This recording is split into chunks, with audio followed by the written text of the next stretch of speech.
Before I start, I'd just like to say that we're delighted to have Manuel Cortes with us, who's the General Secretary, as Khalid said, of the Transport Salaried Staffs Association here in the UK. And you'll be very pleased to hear that I think in a few weeks' time, or a few days' time, their executive will be discussing whether or not they become supporters of the International Summer School. In fact, we were hoping to have 2 or 3 young activists from TSSA with us this week, but we didn't have really enough time to organise it properly, and they couldn't get time off work and so on. But hopefully next year we'll have a good delegation of young activists from TSSA. Okay, I'm going to be talking about politics, organisation and education.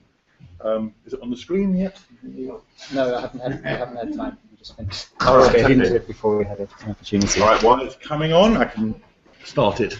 Why are we doing this? Well, sorry, yes, it's on this. I don't. User card, should read it. You drive it, I know. Yeah. Is the USB not seeing it? Yeah.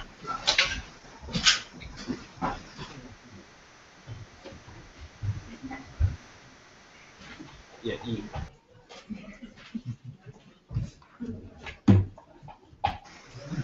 Just click on the E.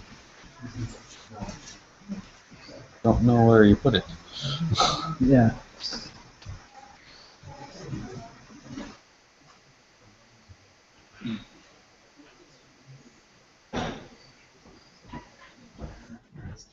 Yeah.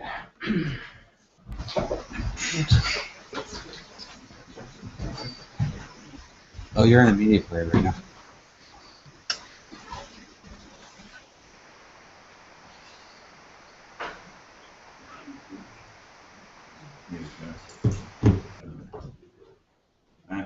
That's the one.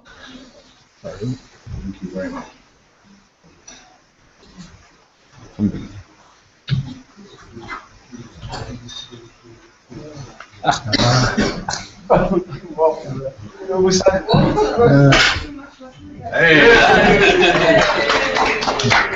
Okay, so I'm going to be talking about politics, organisation and education. Why? The reason being is that over the last 10 or 20 years, a lot of unions around the world, and I think particularly in the UK, have been adopting what we call new organising techniques. Many of you will be familiar with that. And I just wanted to explore a little bit with you some of the background of where this comes from and what it's about and the politics that may be underlying it. But also a bit about education and union education, political education, the sort of work we're doing here, and the relationship between organisation and education. So, do I just use this, do I? Okay, let's get straight in. Okay, what I'm not going to talk about is this. This is a photograph of a trade union training in the Soviet Union Council of Trade Unions in Moscow in 1977. But I'm not going to talk about that. Could it be any other place? Sorry? Could it be any other place? That's right. I'm not going to talk about this, which is, I think, self-explanatory. Can you see the screen? Do I need to pull this down? Yeah, maybe it might help. So the sun. Oh, it's much better. Okay. Right. I'm not going to talk about this either. Which is another form of workers' education, I suppose. I'm going to start talking about this guy and his wife. They're called Albert and Frances Manbridge, and they were the founders of the Workers' Educational Association in the UK. I'm using this as an example of something, which is that around 100 and something years ago, basically, workers were excluded from access to education, in general terms. So there was an initiative set up in 1903 to set up the first Workers' Educational Association, which was to take workers, give workers the opportunity of getting some education. It was a time when unions were really beginning to move in terms of industrial trade union movement. It was the time around the beginnings of the birth of things like the Labour Party. It was the beginning of the time when workers were able to start standing for election, whether it be locally or nationally, and many other points of where workers suddenly began to have access to responsibility and to be running organisations. And so there's a need for them to have access to education, not just how to run an organisation, not just in things like literacy and numeracy, but much broader in literature and the arts and politics and so on. And the WEA, the Workers' Educational Association, continues till today, and it's thriving still. And indeed, I used to work for it many years ago. That was linked to a movement among sort of liberal and maybe some radical university professors and lecturers who believed that they wanted to extend the university facilities to workers. So there was what was called a university extension program, which took the university out to where the workers were. And this is a classic example of a sequence of lectures about the industrial and economic history of England, given as evening classes to workers. Around the same time, this guy comes along, a guy called Oscar Olsson, Swedish, and he thought of how do you get around the problem of workers having access to education, but not dominated by the middle classes, not dominated by universities. And particularly in Sweden, how do you reach workers who may be in rural areas, in small communities, and so on? So out of that came the idea of study circles. And some of you may have heard of this, and they've been going on for, well over 100 years and continue to today in Sweden and many other parts of the world. And the idea here was that workers teach themselves, that they get guidance and they get materials, but they come together in small groups, maybe in the evenings, maybe out of, when they're not working, to study a whole range of different subjects. And it seemed to be a very democratic process. So nobody was, although you had sort of leaders that were trained, they weren't giving long lectures. They were simply there to facilitate discussion between workers, and not necessarily workers, but working class people, working class communities, working in small groups like this. Then comes a guy called Paulo Freire, which some of you may have heard of. I've misspelt it, thank you, Dan. And he was an educationalist, and he was made famous by writing, in particular, a book called The Pedagogy of the Oppressed, which was a critique of the way that education was organized for workers. And he proposed a very much more radical version of the sort of earlier forms of workers' education, which was taken up particularly in the early stages by the Brazilian trade union movement. And basically, to cut it down to a very, very small sentence almost, a couple of sentences, his ideas were based on all education to be based on the actual needs and experiences of workers. And secondly, that all workers have knowledge to bring to education. So you don't have a group of workers and you parachute ideas from above. You take their experiences, what they learned from their ordinary lives and their working conditions and so on and so forth, and by discussion and working together, they can learn together. So these are three very important, they're not the only ones, but three very, very important ideas, political ideas, which led to what we nowadays call active learning.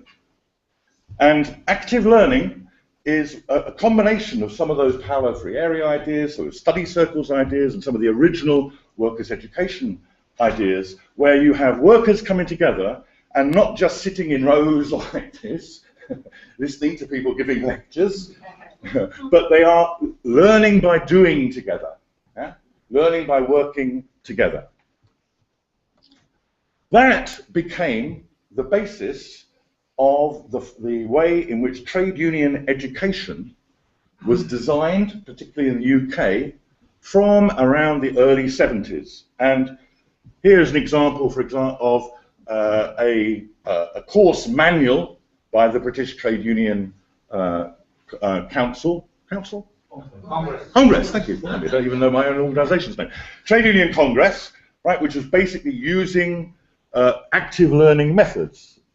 It was taken up by an organisation called the Commonwealth TUC, which was the organisation of all the trade union congresses from all the former British Empire, basically, the Commonwealth countries, and they took that education model and began to export that model around the world. And here's an example, for example, from Zambia, where a workers' education handbook from the 70s, which was based on these active learning methods. And then that meant also into COSATU, for example, and the whole of the COSATU original, pre-end of apartheid, some of the ways that they built their organisation and their struggle was by using these active learning methods. And eventually, it got taken up, or quite soon actually, got taken up by the whole of the ILO. And the Workers' Activities branch of the ILO, the education programs of the ILO, adopted these active learning methods. And I'll just read this quickly. It says, and this is a quote from their major training of trainers manual, the active learning approach to trade union training requires that courses should begin by drawing on the experience, skills, knowledge, attitudes, and objectives of participants through working collectively. As part of this process, participants are encouraged to apply the results of their work, of their coursework, to their local and/or industrial environment. In other words, it wasn't for its own sake. It wasn't simply learning for your own sake, it was being applied. So when you went out from a course, when you've been through a program, you were able to take action as the result of that active learning approach. This then spread all over the world. So here is, for example, a manual for trainers for the East and Southern African Workers' Education Program of the ILO. And pretty soon, you had all the global union federations adopting these methodologies of how do you do organising through education based on active learning methods. So the IUF, the old International Chemical Energy and Mine Workers Federation, which is now part of Industrial, PSI, IMF, the Metal Workers Federation, the old International Textile and Garment Workers Federation, they all produced manuals based on this idea. And that was forming the basis of you talk to, probably some of you, if you've been to training programs 10, 20, 30 years ago, you would have maybe seen manuals like this and worked through these sort of types of educational methods. Meanwhile, so that's brings us up to where we were just a few years ago with the way in which the primary form of organisation was through this education on active learning methods. Meanwhile, this guy comes along. Saul Alinsky, who's American, originally from Chicago, who was a very well-known theorist and trainer in community organising. And he developed a whole new way of thinking about learning and training for organisers. And he wrote a famous book called Rules for Radicals, which was a sort of hit in the early 70s. Yes, he wrote this in 1971. And I just quote from that. The building of many mass power organisations to merge into a national popular power force cannot come without many organisers. Since organisations are created in large part by the organiser, we must find out what creates the organizer. This has been my major problem of my years of organizational experience, the finding of potential organizers and their training. So this is a very different way of approaching it. This is a completely new and radical form of thinking about how do you build, in this case, workers' organizations. And he was concentrating on the idea of having trained organizers. This guy then took this up big time. This is, of course, Barack Obama, who was on the one of the community organizers trained in the Saul-Alinsky system. And it was on the basis of the Saul-Alinsky ideas that Obama built his election campaign. Teams of trained organizers who would work in local communities to build the vote for Obama. Very much based on the same principles. And then it came along, this guy. Anybody recognize who this is? Andy Stern. It's Andy Stern, who was the president of the SEIU. This, oh, where are you when I need you? What's SEIU? Service Employees International Union. Very good, thank you. And Kendall is an organizer with the Service Employees Industrial Union. International Union, sorry. So he took the ideas of Alinsky and began to apply them in the labour movement. And SEIU then went through big changes to reorganize itself based on those principles. Why did it do that? Here is a graph of trade union density in the United States between 1930 and the present day. And as you can see, after a peak in the 1950s, it has been in decline ever since. And like all of us in this room, the SEIU were thinking, how the hell do we reverse this decline? And so they decided to invest heavily into the organizing techniques based on Alinsky's original model. And that was basically that, first of all, you have properly, professionally trained organizing teams of people, rather than simply rely on shop stewards learning themselves. You really trained professional organizers. You have strategic targeting of employers and sectors. So rather than simply go out and organize wherever you can, you sit down and you work out from the top, where do we need to be? Which are the key sectors? Which are the same companies? Where do we need to be? And you target those with professional organizers. You apply time-limited campaigns. So you don't say, oh, let's just do it and see how it goes. You say, right, we're going to give this budget and this number of trained professional organizers, and we're going to do it in 2 years, or 1 year, or 2 months, or whatever it takes. And finally, you apply leverage, which I won't go into in great detail, but a lot of you will know what that means. It's where you use other forms. If you're, for example, organizing within a particular company, you find ways of influencing that company outside, whether it be the media, whether it be shareholders, whether it be alliances with other groups and so on, to apply pressure onto the target of your organizing campaign. So this organizing model has become very influential. It started off with the SEIU, and they then, as part of that, established what they call an organizing academy, and pretty soon other unions in the United States started adopting or adapting the SEIU model to fit their own needs. That then led to Australia, UK, Germany, Denmark, and more countries who are facing the same problem as the American unions, including in terms of decline of membership and what do we do about it. They began to adopt this organizing model as a way of reversing the decline in membership and power. That then became what was loosely called a global organising alliance, and they began to not just think about their own countries, but how they could work together in an alliance, to cooperate, especially around transnational corporations.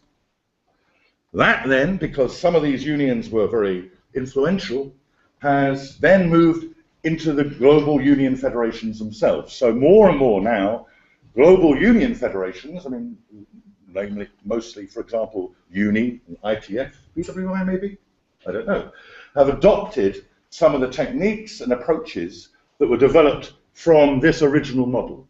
I don't want to give the impression that it's simply taken word by word, right, and applied without any change. In fact, it has been adapting and changing all along as it moves from one organisation to another. But the principle remains the same. The principle remains that you depend on professionally trained organisers working to nationally or indeed internationally targeted strategic campaigns.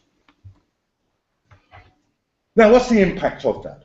If you look at the two traditions, if you want to put it that way, one is that original tradition of from-the-ground workers' education built on the idea of democratic small groups working from their own experience and working upwards, and strategic top-down trained professional-driven organising campaigns.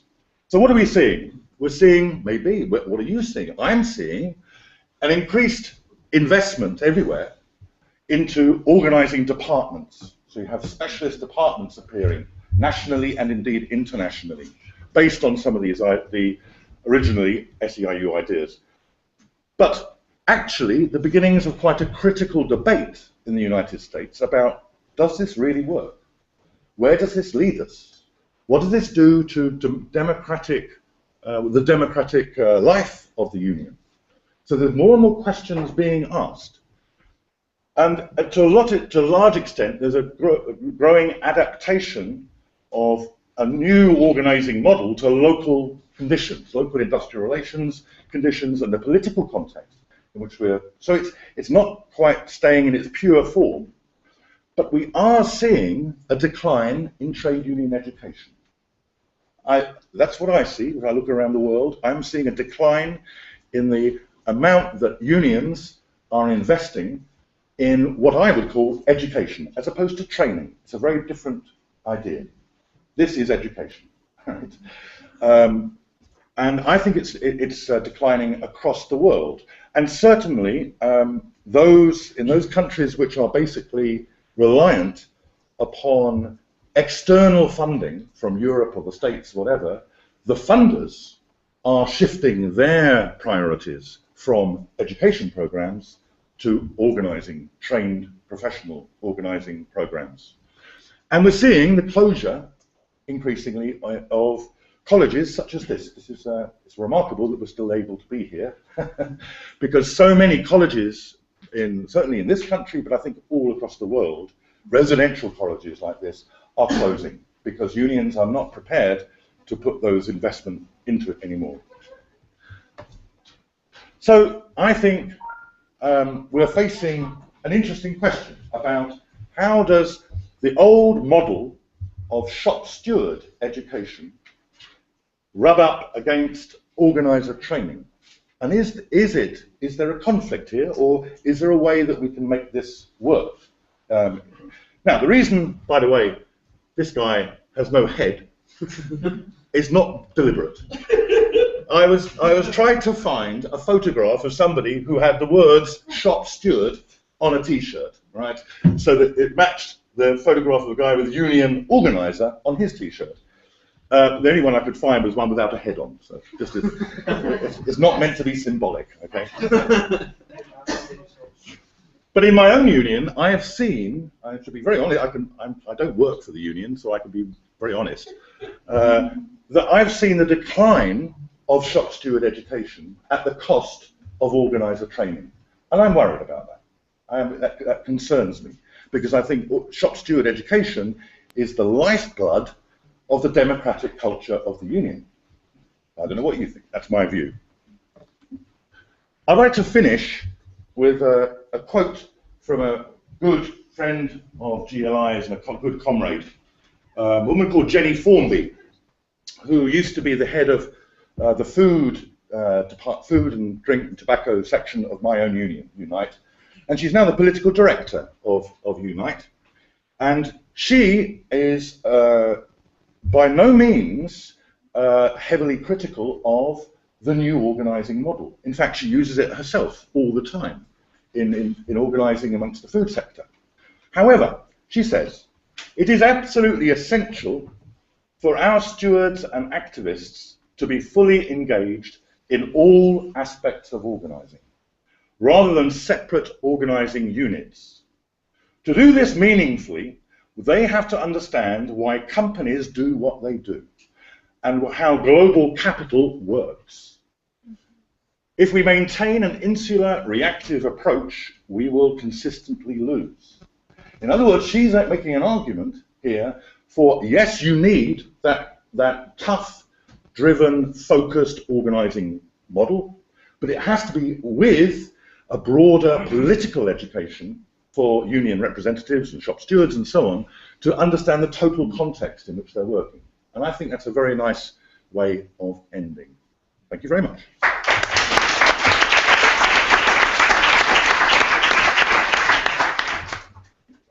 Thank you, Dave. I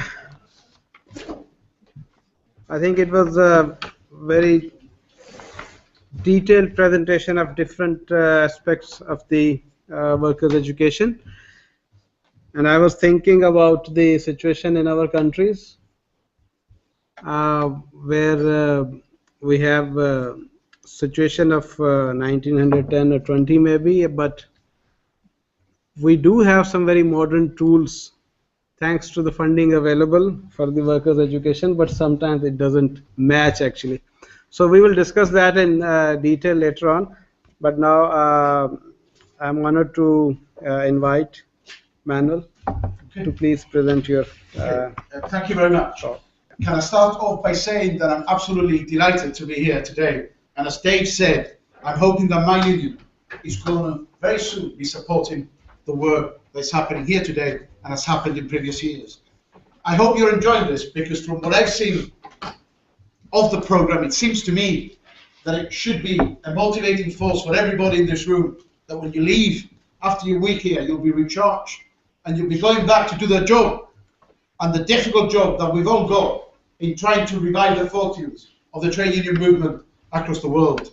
And I think that that is why it's really important that we have a discussion about organising, about politics, and also about education.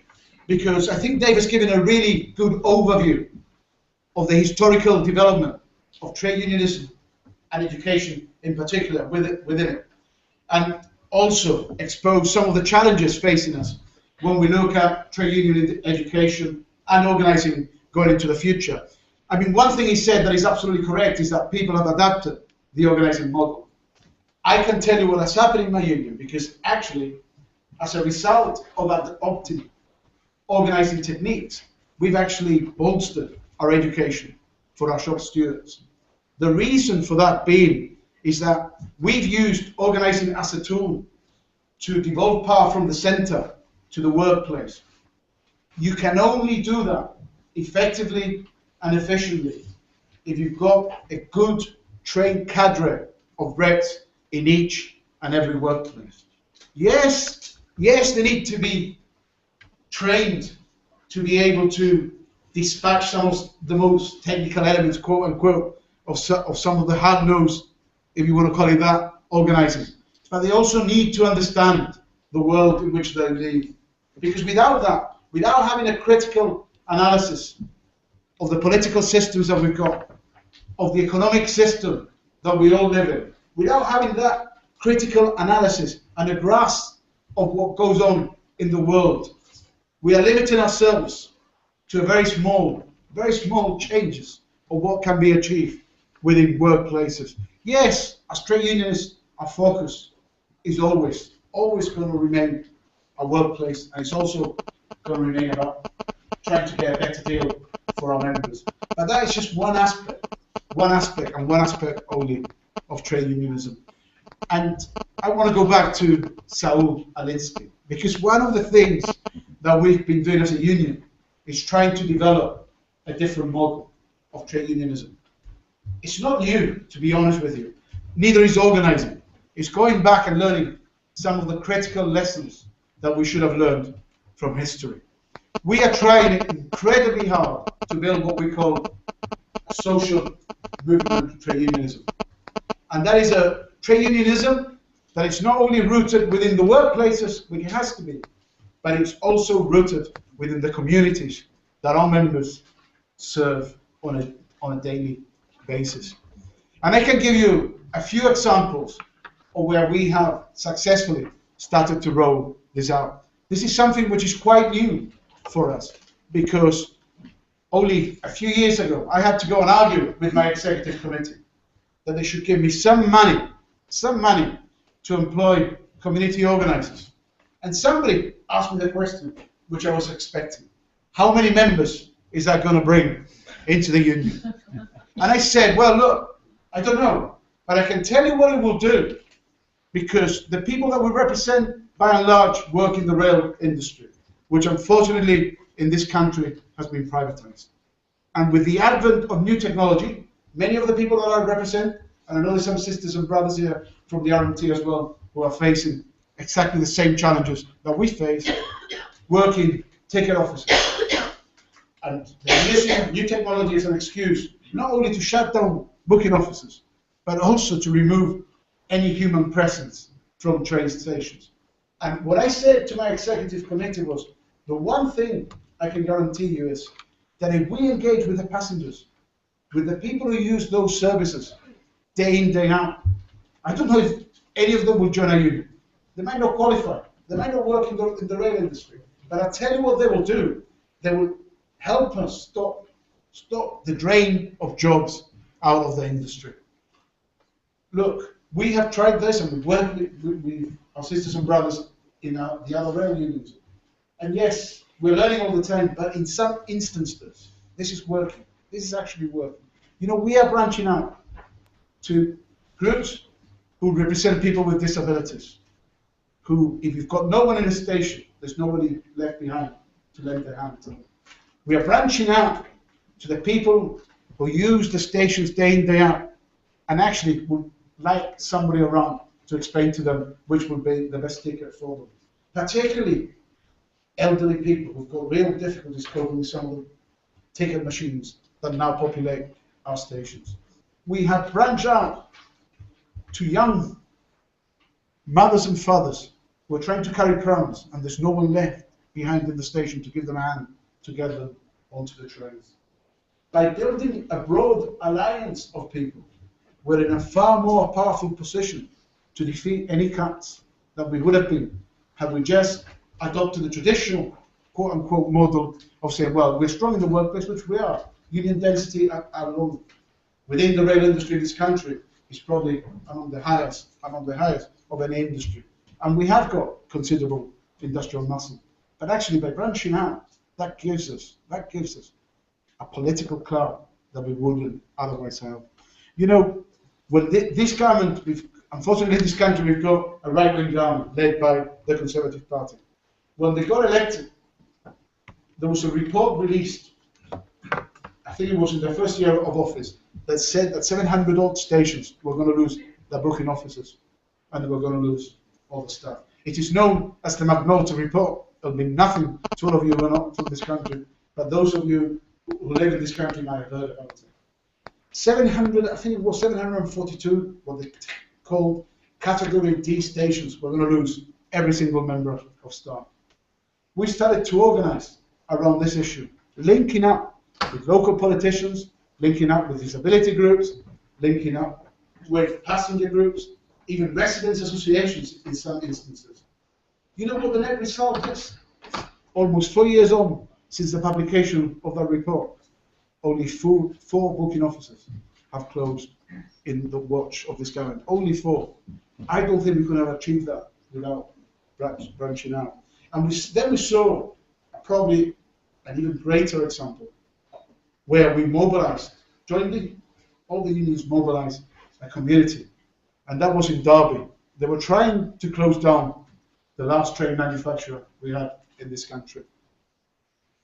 Not only did we see the biggest demonstration in the history of Derby, which we did, we brought thousands upon thousands of people out to the streets of Derby, but we created a political climate that even a right-wing government that is supposedly favours the free market and nothing else had to look at ways of ensuring that some work came to Derby to save the hundreds of jobs that were at stake there. So that tells me, that there is something more important than just simply looking at what we can do in the workplace. I'm a great advocate of this social movement, trade unionism. As a result of that, and I see Claire there, we've branched out as well, doing lots of work around climate jobs, because we believe that that is the future. And for a union that represents, not only is it good for our planet, in our view it's good for workers as well. For a union that represents public transport workers, this must be a win-win, not just for this generation of my members, but for future generations of people who work across the transport industry. So for us, we see that as another way of branching out and making sure that we have a relevant political voice. I mean, let's face it as well, it's great that you've got a lot of young people in this room, but the average age of a trade unionist is getting older and older. And we need to find a way of branching out.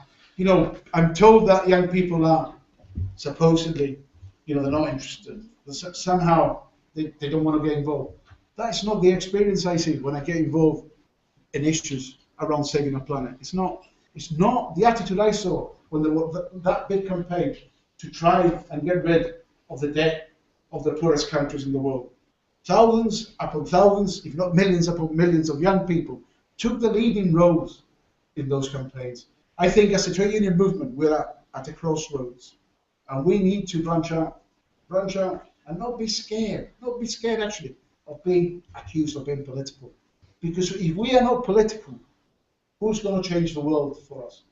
We are the only people that have got the ability to do something that could be significant and that can change what happens tomorrow, the day after, and the week after next. Nobody is going to do that for ourselves. We're going to have to do it for ourselves. And the only way we can do that is by going back to some of the old values about collectivity.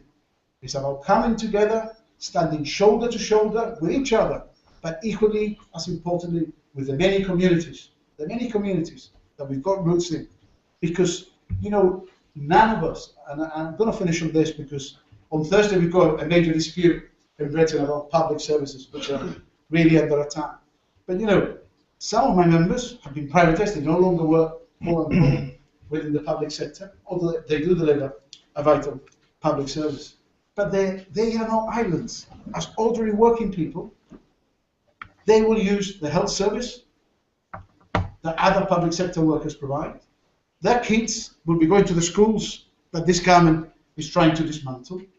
They will also be using the council services, from libraries to leisure facilities to swimming pools, that are on the brink of closing down. And that's why I think that we have to look just beyond our immediate workplaces and build the kind of broad coalitions using organizing techniques, but using those techniques not to remove power from workers in the workplace, but actually to rebuild their power in the workplace, but more importantly, to branch out and build power within society. I think I'll finish at that, and I'm very pleased to be here and to take whatever questions.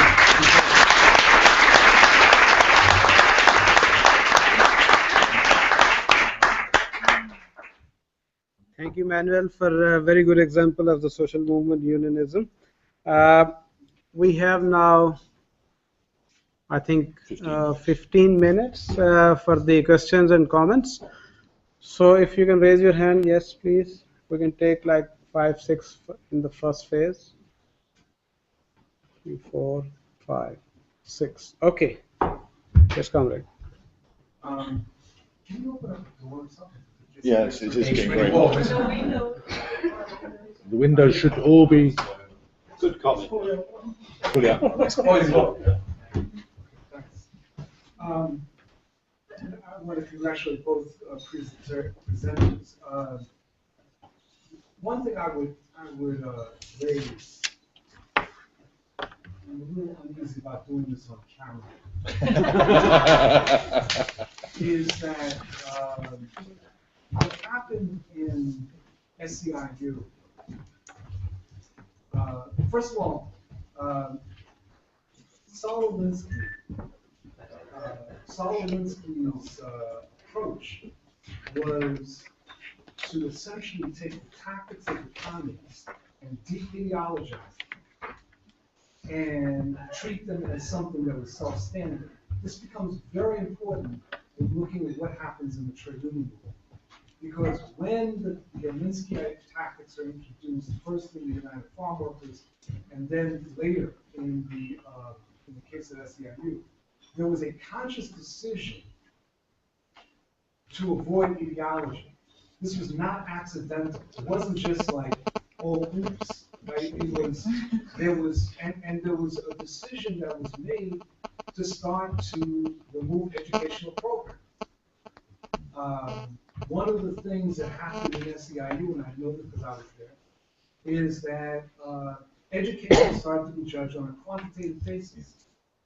And this is really important for people to get. In other words, the idea was, if you put X number of dollars into education, how do you evaluate the success of it? Now, given that I used to be a welder in the shipyard. I understand training. I was trained to be a welder. I was not educated in welding. I couldn't explain to you the science of welding, but I could weld. What happened in the union movement was a training of people to carry out a technique and a de-emphasis on the issue of the broad-based, the broad view, the world view. Understand that? Because the people that were articulating this, and I'm not going to name names, the people that were articulating this believed it was not important for workers to have a worldview. Mm-hmm. They believed it wasn't important for organizers to have a worldview. So none of this stuff was accidental. And so I think that when we look at the introduction of some of these approaches, we have to understand that it flowed from a certain theory of change. And because we're on camera, I'm going to leave it at that.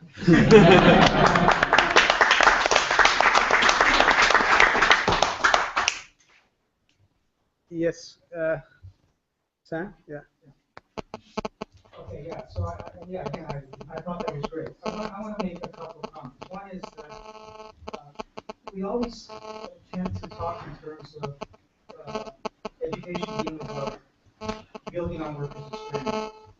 And I just want to argue that they have to be a little bit careful, because workers' experiences are also contradictory. There's a lot of things that they learn, like dependence on the employer, that they're inferior, that our job is to unlearn. That's why I think that what Manuel was saying when he started about the importance of analysis theory, especially the importance of history, the importance of what's going on here, where you learn about experience someplace else, is a crucial part of education. The second thing on Alinsky, there's an article coming out by Jane McAlevey, which is a critique of Alinsky, very much along the lines that Bill raised, which I can pass on to you, and maybe if people are interested in it, you can distribute it. But I mean, just to be more explicit about what you're getting at, I think, Dave, there's a way of thinking about what training is doing is thinking about how you reproduce the organization. So it ends up to be success is measured by growth. You get format, which is different than what we've been struggling with, which is in terms of education about changing the organization. And it's also linked to the question of struggle. If you're doing training, struggle isn't that important. You're giving people some technical skills. If you're doing education, then people aren't going to be interested unless they think that the education is to change something. Otherwise, why am I bothered? Very good. Yeah,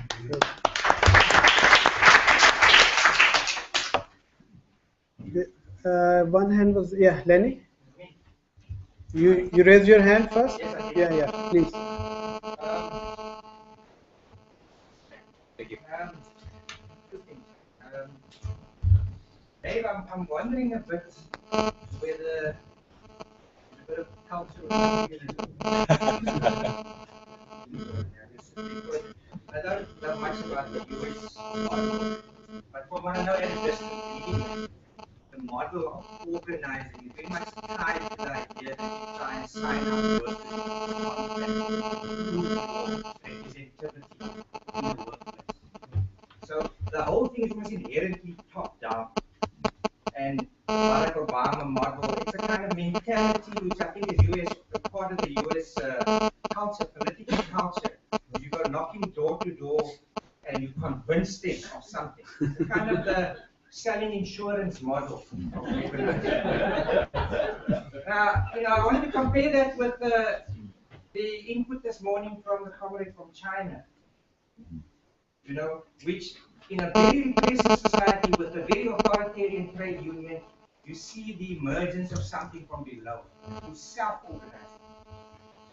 And in my younger days as an organizer, it was a little bit of a bullshit title. I was a local organizer, because actually I was called often by management to come and respond to the fact that workers had stopped themselves at work and wanted to join the union. I never jumped over fences and signed up people. They had already done something. Now, that may be a peculiar time in our history when there was that vibrancy, but I think an important part of workers' education, particularly for organizers in unions, is sensitivity to those nuances and understanding and self-organization amongst workers themselves.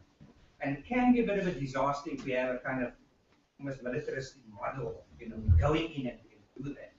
And then to the comrade from the rail workers, I mean, again, a little bit of concern that what we call social movement unionism can be old-style unionism at its core. It's just that we now also appeal to the community.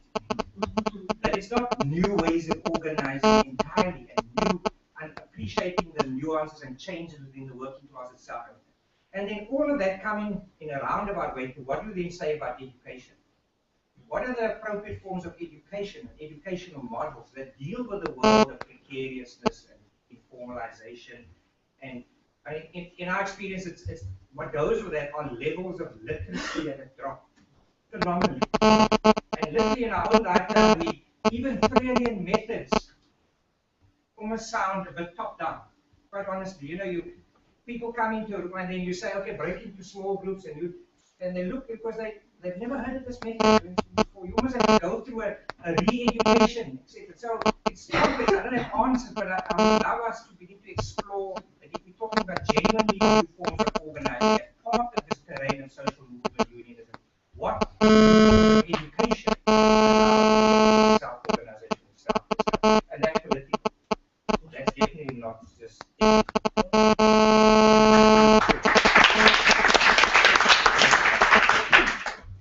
I want to come back to this statement by Salaried, where he said that you need to find organizers and to train organizers. So what we experienced in Russia and in Ukraine as well, and in other countries of former Soviet Union bloc, were to find organizers. To train, yeah, we walked through different organizing models, trying to adopt. So this part okay. Techniques to of other countries, but where to find organizers? We don't have civil society groups that are really standing in a queue to be involved in some kind of activities. We don't have trade unions that really have some free stuff that they want to educate as an organizer. So we need to find people and where we can take them.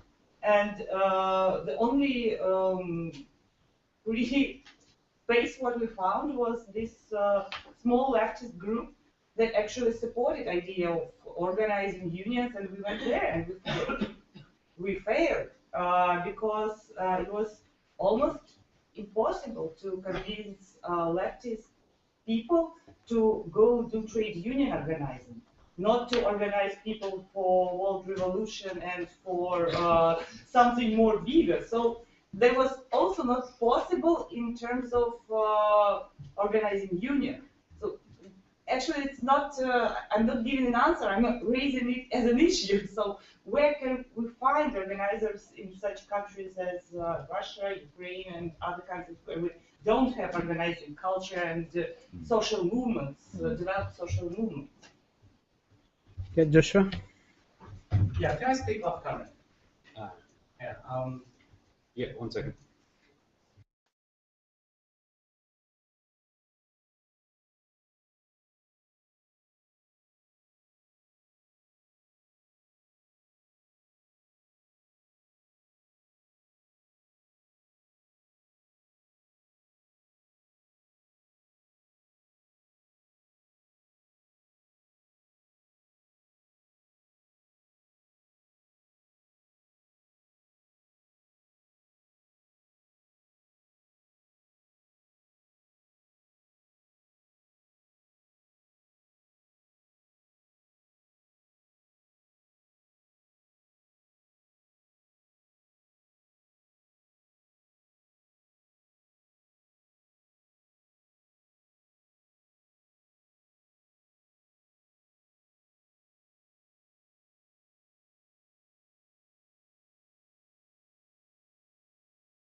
You raised your hand, sir? Yeah. Leo Broom at RMT. Stand up then. Kind of talking a little bit about your idea about the problem of sort of top-down organising. I think just from my experience, the ones that work, especially going into new workplaces, going into new areas, organising it is always about the level of discontent on the ground, even if you've got someone going in. And I feel like in these times, the sort of dominant ideology which is reinforced through all the institutions, through media, through education, through everything, it leaves people in the place of apathy. And in the process of organising, as I see it, which will lead to political organising, right? Political unions, is always about saying, yeah, everyone knows they got problems, but at the same time, everyone is convinced that these problems will never change. Everyone is convinced that they have no power to solve these problems. So the role of the organizer is the idea of collectivism, using the five fingers coming together as a fist to solve the problems that everyone's facing. But I don't know. Me personally, it's just a little bit of a comment on what you said. I don't know if that is really done as well. I know a lot of organisations say they're doing that, but do we need to focus more, make sure that they are? Also, coming across of that, it was Life, who I saw last year, and he left me with a statement that kind of tweet, and it always gets people to kind of stimulate some sort of organising energy within them, right? And he said that we live in systems and they're imperfect, right? And these imperfections basically affect us. So what are we going to do about it? Basically, I'm just going to take it, right? Or are we going to stand up and try to do something about it? So I think to avoid the idea of having some sort of centralized organization which kind of tells people how they should organize, if you're looking at the issues affecting each member, it's very easy to make sure that it's kind of led by that. And also, just as a question, there's a lot of talk about kind of organizations educating members or citizens or whatever, but what about how the people are educating the institutions, and what are institutions really doing, or organizations really doing to learn from what's going on exactly right now from people's perspective, rather than actually telling them how the world is. What are we doing, like, as a movement, to try and see what the zeitgeist, the feeling of the time is, and how we can kind of use that to move forward? I think we have to, in the first phase, we have to take a response from Manuel because he has to leave at 3, and then maybe we take 2 more. I have raised my hand Yes. from the beginning. From the beginning. Yes. Sorry. Yeah. So I was Sorry. the first. Okay. We will take you. We will take 3 more, and then Dave can respond to it. Okay. Please. All right. Look, I'm sorry about this, but I've got a taxi picking me up in a couple of minutes because I need to go back to London. I'm going to try and respond in general to some of the comments that have been made. I think that the colleague at the back there pointed out about, some of the techniques are just by like selling something. Well, I'm not in that business. I'm in the hearts and mind business, because that is what gets people engaged, and that is what gets people to change things. And I think that there was a colleague there at the back who said he had been a welder, and you're trained to do something. I share a similar background with you. I started not as a welder, but as a sparky in a shipyard. And they told me how to wire things up. But you're right, you need to understand why you're doing it, and more importantly, how it works. And what actually educated me more than anything else was that at the time we had huge disputes in that shipyard, and we were locked out for a long time, okay? And it just told me that I needed to understand the way the world worked, and why we had to confront the employer who didn't want to pay us what we thought was a just reward. And more importantly, how did they have so much power that they could get the police at the gate to stop us when we were trying to stop scabs from going in to the workplace. So we need to have a fundamental analysis and a deep-rooted analysis in what goes on. One of the examples I can give, and I'll finish on this, on some of the things that we've done quite recently is when the economic crisis broke out, the whole of the media in this country said that austerity was needed for economic reasons. That's what they told everybody. We challenged that. We organized courses in economics from people who did not agree with austerity. And we got a large number of our short stewards to go through those courses so that they could challenge people in the workplace who told them, well, look, it is terrible, but we just have to do it because there is no alternative.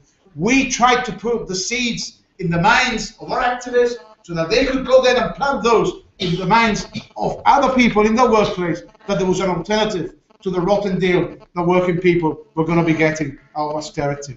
And then we moved that a step further, and we started to deliver some courses on political economy for our people as well. So that's what we tried to do, because you cannot, in my view, just restrict your war to one front. Important as the industrial front is, without which we've got no power. Let's be honest about this as well. You need to motivate people and educate them about the wider world that they live and why things happen, because they are not accidents. I tell you what, the capitalist class does organize in a very effective way, and the only way we can challenge that is by actually taking them on in the battle of ideas. Thank you very much, and I'm really sorry.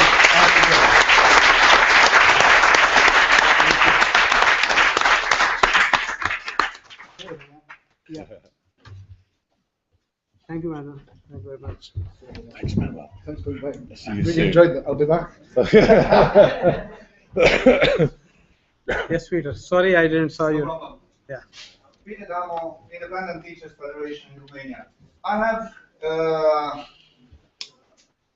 some questions, problems related to today's presentation, namely to the so-called professionally trained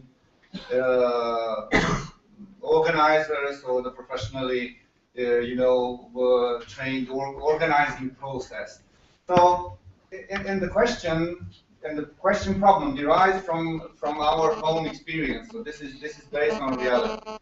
What happens when a trade? This is the question. Okay, what happens when a trade union hires an academic, quotation marks, such a trained professional coming from outside the trade union, which was trained, quotation marks, by the European Union programs. And then he comes to teach me how to do trade unionism. Yes. It's obvious for everybody that he won't follow the traditional, or I mean, he will follow the neoliberal paradigm in which he was taught. And obviously he won't understand the real issues and the real problems with of the people. And what happens is that people, members, will feel a sort of a real chasm in between such a leader and their problems, their everyday necessities and rights and so on and so forth. So what happens when this is employed? And even at national level, it's a question mark. And of course, my answer, my position and our position is that this is not acceptable, because we won't get anywhere with such an attitude. It will be practically it will be like a clash between theory, which is good, and reality.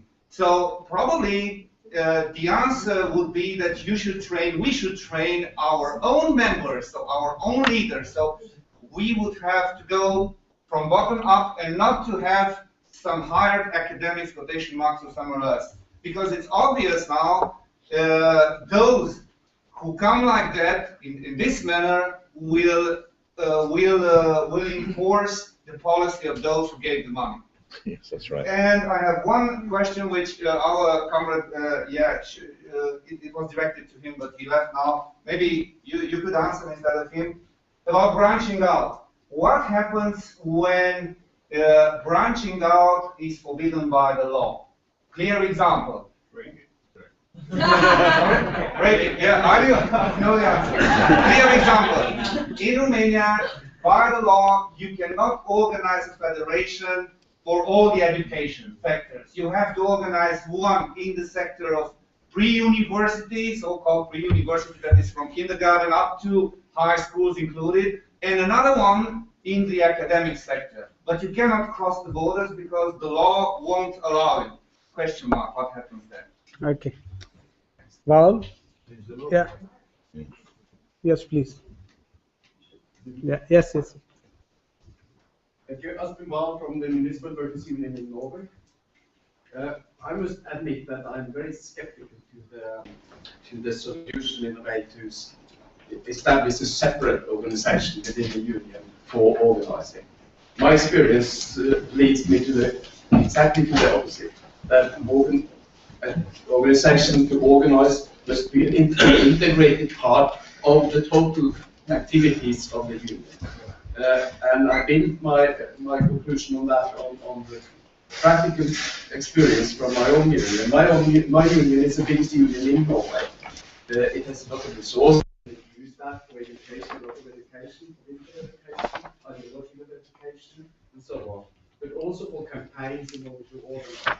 But what we have learned in practice over the last 15, 20 years is that we are most successful in getting new people, more people into the union when we in practice prove that the union is a tool to defend the interest. When we win a case, when we go on strike and win a dispute, then we get the members. So we have to, that is also the reason why I'm so skeptical to having separate organization of organizers, because it is the other activities what we achieve in the wage negotiation, in the fight against privatization, in defending our members' interest, that is what gets people to organize and to be part of the union. So, yeah, integrate. That is my that is my response. And to Peter, when these academics from Europe come to you to teach you and to teach you about social dialogue, remember my advice from this day, send them home.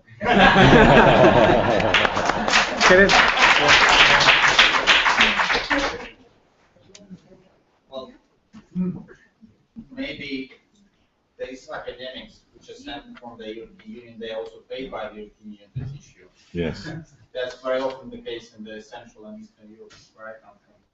And I wanted just to make a remark that the politics is important. I'm talking about the politics of organizing. And again, the question is, what do we organize for?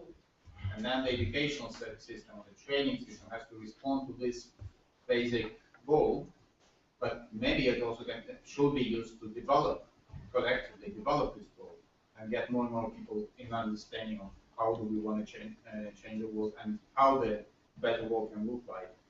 I would also want to make a point on a very general point that this kind of system, we're quite privileged, right? Talking about different systems of education, training, everything, but not in every country that's possible. The picture from the Soviet Union was excellent, but there are quite many countries in this world where the state will not allow any kind of independent educational system. And what we are faced with now, currently in Russia, for example, the state is returning into this field because they understand education is about ideology and about control. They want to control people's mind. And there is now a new law which was adopted just recently, which is the law which forbids misinterpretation of the Russian history. How can you discuss politics without discussing history? And there is a risk that if you misinterpret history from the point of view of the state, there is a criminal charge that can be applied. So I think this is an ideological field of fight, a very important field of fight for all our movements. And Dave, thank you very much for helping us to develop these kind of systems in our region. Thank you. Sanjeev. Sanjeev. Yeah. Yeah, just quickly. I raised this point in the morning, but I want to raise it again. This is about leadership. Organizing is important, but in context of Asia, especially in informal workers organizing, it's a very difficult situation we are seeing at the ground. There is a huge gap in terms of learning, in terms of how between the organizers and the people who are being organized. So the leadership is automatically somehow taken by the organizers. And I am just throwing you the question, like, is it okay, like a rickshaw pullers or street vendors to be led by someone who has never been a rickshaw puller or never been a street vendor? I just want to throw this across and see what people think. I mean, who should lead, basically? Yes, please. Yeah, Clara Mera from BCS. I mean, this is all really interesting, but it's really theoretical about, where do we go and all the thinking behind organizing, and obviously people have really thought about that. Sorry, I'm having like lots of conversation at the back. No, they're trying to translate. Oh, sorry. Because she cannot understand something. So I just wanted to like bring one experience that we had with the Victoria and Albert Museum. Because what I see around me is that most of shop stewards, they do not last forever. And there is a renewal of shop stewards quite often. And you need to train them constantly. And so we found ourselves in a situation in the Victoria and Albert Museum where all the shop stewards had resigned and we had brand new, 12 branch committees. And they didn't know anything. What they knew was what they were unhappy with. And when I approached our training department, I was like, what are your learning objectives? And he was like, I don't know, I just, we want to get on with it. So, and also we didn't have any facility time for them. So they had to do it in the evening, in their own time.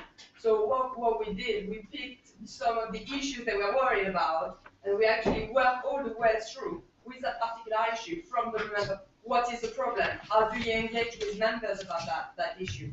Then moving on, okay, how are we going to actually use that to recruit members and organize and communicate around that issue? Then we moved into how are we going to start negotiating to management around that issue, but also use that to continue recruit members and organize members. And because management didn't listen, how are we going to campaign about it and actually use that other stage to engage with members and organize again until we win? And that was really successful. So we really moved from the traditional, like we're sitting in classroom, learning about other experiences and learning about the theory, and really work with their own issue. So as we were training them, we were also getting results and practical outcomes in the branch. And because it's been so successful, we're now starting to reproduce it in other branches, especially when people have got facility time. So with really little session of 2.5 hours in the evening. Yeah, thank you. I mean, Kat has done lots of work on that, so I think if people have questions. Yeah. Jane, very briefly. I want to go on record because Dave alluded to the fact that BWI has adopted the organising. I was asking. So for record, okay. we have So, thank you. But the thing is, my main point would be what I agree with what Dave is saying, that we need to reflect on the issue about political education. And so I think that I would agree with his analysis that there is a shift amongst global unions to focus on organizing campaigns. We are looking at how to develop strategic campaigns globally, regionally, and whatever, how to develop a campaign that would, in terms of increased membership, to have that strategic leverage. But I think at the cost of doing that, what we have missed is the political education of our members, and the political education of our members in terms of our affiliates. And so for us, in terms of BWI, we recognize that. And this is one of the reasons why we have 8 people here. But at the same time, this is a gap that we see. And so from last year, we've adopted this youth summer school model, where we felt that we don't have a young generation of leaders who are not just so focused in organizing, but who don't really have political understanding of what's happening, not only nationally, but at the global level. So I don't want to go into whether it's an organizing or politication. I think it's a combination where you need both. And this is something the move, at least from BWI, and I think this is something that's happening in many national unions. And this is actually not something that we as a global union in BWI we decided at the top. This was coming from our affiliates, that there's a gap and we need to do this. And this is why we're taking it at the global level. But I think it's the fundamental thing is for global unions, it's the affiliates that drive us. So the affiliates has to tell. That means the unions here that has to tell the global unions, we're missing this. We need more education. We need a different type of organizing. And then it's the responsibility of the global union leadership, whichever government it is, to really meet with the needs of the affiliates are. Thank you for all questions. We have one more. Please go ahead. I've been trying to think about whether to raise this before, because I feel like this is an incredibly important discussion that doesn't happen much among trade unions. We don't talk about education, and it's related to why there are fewer education departments. We're basically, I think it basically has to do with a certain way that bourgeois ideology has been incorporated into the trade union movement. That workers don't need education, they need action, right? And so something that Lenny and Joshua said triggered a thought, and which I would add to your timeline or your description, that there is another lineage within the left in terms of education that I think needs to be acknowledged. Like, for example, when I became politically active, it was through the Black Panther Party in the United States. And they would have, in effect, study circles. Now, it wasn't because they read some Swede. I mean, I love Sweden, right? But it wasn't that they read some Sweden, right? But that drew from both the African American experience as well as from Maoism, right? And so I think we should just be, so like, there were a number of different traditions, and that becomes important also in understanding different traditions as they're playing out in different labor movements around the world right now that are implementing different approaches to education that draw from various ideological and political traditions. That's like point of what I want to raise. The second is that in the quote from Freire, there's one piece that's often left out with Freire.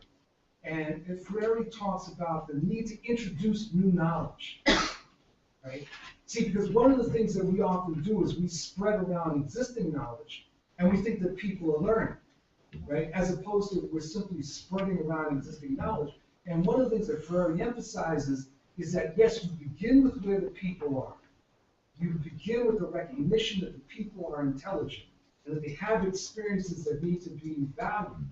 But you also, as Sam was pointing out, you introduce, part of the job of the organizer, the educator, is to be introducing new information that helps people, right? And to essentially helping them create a framework in order to then go forward, right? And when you leave that out, one of the things that happens is that we often have these sessions where we have flip chart paper all over the place with existing knowledge, but people walk away feeling that they never really learned anything. I guess the third point is that I want to register that I actually do believe we need separate organizing departments. That organizing is that at least in the U.S. experience, when you believe that organizing will happen because of the nature of the union, it doesn't happen. That there are dynamics within a union organization that tend to be very conservative and that I don't mean like reaction, but conservative, and to pull people away from external new organizing and pull people away from strategic organizing thinking. And so perhaps when we have some other time, we can go into this some more. But I just want to register that. Thank you. I also have a very brief comment. We're running really late now, Khalid. Sitting here and listening to all, I cannot stop myself now. I think there are different needs in different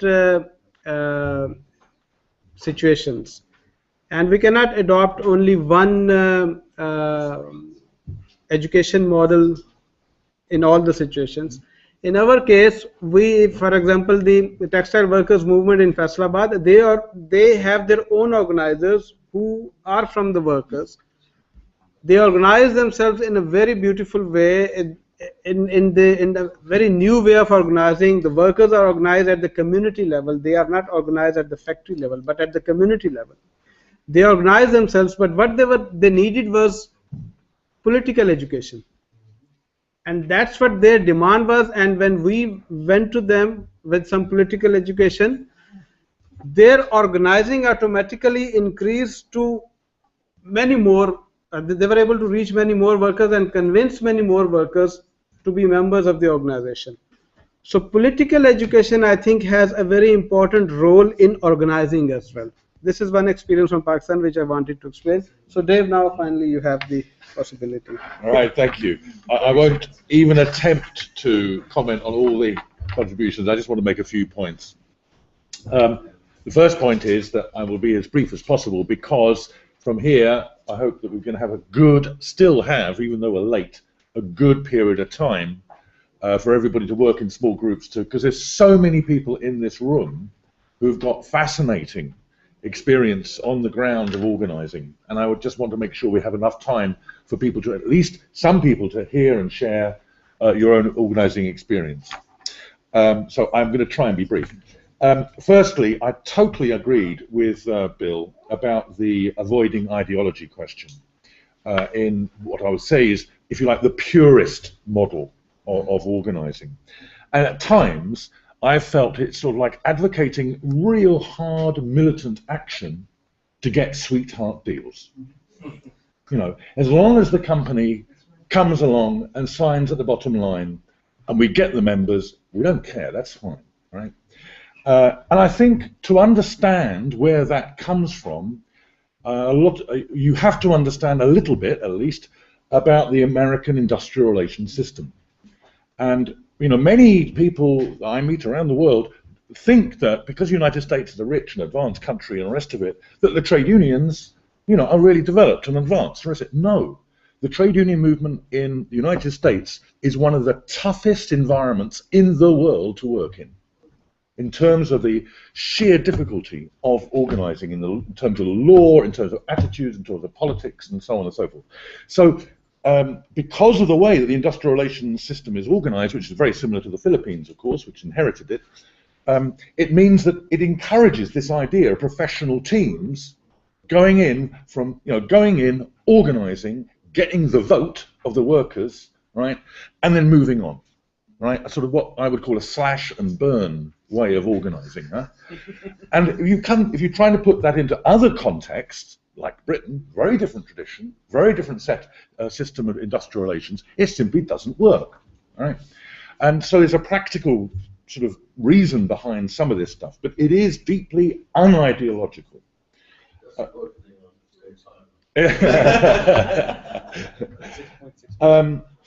I'd also want to say, I think, of course, I was trying to encapsulate a lot of things in a very short space of time, but this whole thing around learning from experience, learning from your knowledge and so on, actually also has its purist tendency. I mean, when I first started doing workers' education a long time ago, I got absolutely hammered by trade union education theorists, right, because they thought I was not pure to the learning from the experience. And I said, excuse me, I said, I'm trying to teach stewards, right, about the impact of runaway plants, about factories being relocated from, in this case, the UK to places like the Philippines and South Korea and so on. And I want to get them to begin to understand, right, what the workers in those countries are facing. I cannot go to a group of workers in Barnsley and say, from your own experience, tell me what are the Filipino workers facing in an export processing zone.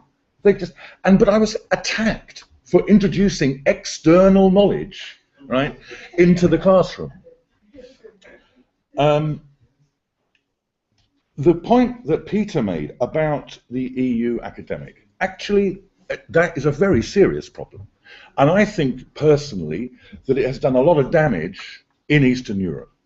That whole export of, you know, co-determination model, social partnership model, led by not necessarily academics, sometimes unfortunately trade unionists, right, who simply said all we need to do is for our brothers and sisters in the East to adopt the European model that we have, which is deeply rooted in that sort of Brussels-centered ETUC approach to training and education and organising and the rest of it, which is built around the concept of social partnership.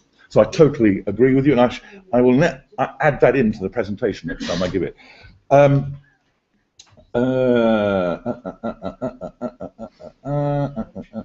think actually it's probably, oh yeah, no, there's one thing. The idea of, I think it was Kirill talking about former USSR countries and the difficulty of organizing. And I would just actually, I don't know. I defer to my comrades from the East. But my suspicion is that the key problem is that you have, after decades of Stalinist government, it is extremely difficult to rebuild from scratch. And I say rebuild because it did exist decades and decades ago, but rebuild from scratch the idea of self-organization, of building through cooperation, self-governing organizations. And I would just commend to you later on this afternoon when we have presentations, or we have a panel about organizing informal workers. I would commend to you the Bulgaria Home-Based Workers Association, which is an extremely interesting example, which we're going to hear a lot more about, I'm sure.